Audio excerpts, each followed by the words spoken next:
নমস্কার। দক্ষিণ দিকে বসে আহার করলে কুল পরিবার নাশ হয়ে যায়।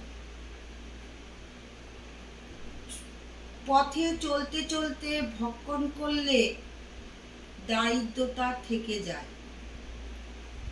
সূর্যাস্তের সময় আহার করলে জন্ম জন্মান্তরে দারিদ্রতাই থেকে যায়।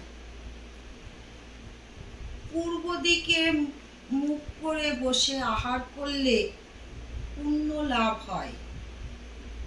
উত্তর দিকে মুখ করে বসে আহার করলে সিদ্ধি লাভ হয়। পশ্চিম দিকে মুখ করে বসে আহার করলে কোনো শত্রু আপনার ক্ষতি করতে পারবে না। আজ এইটুকুই। নমস্কার। ভালো থাকবেন, সুস্থ থাকবেন। জয় জয় তারা মায়ের নমঃ।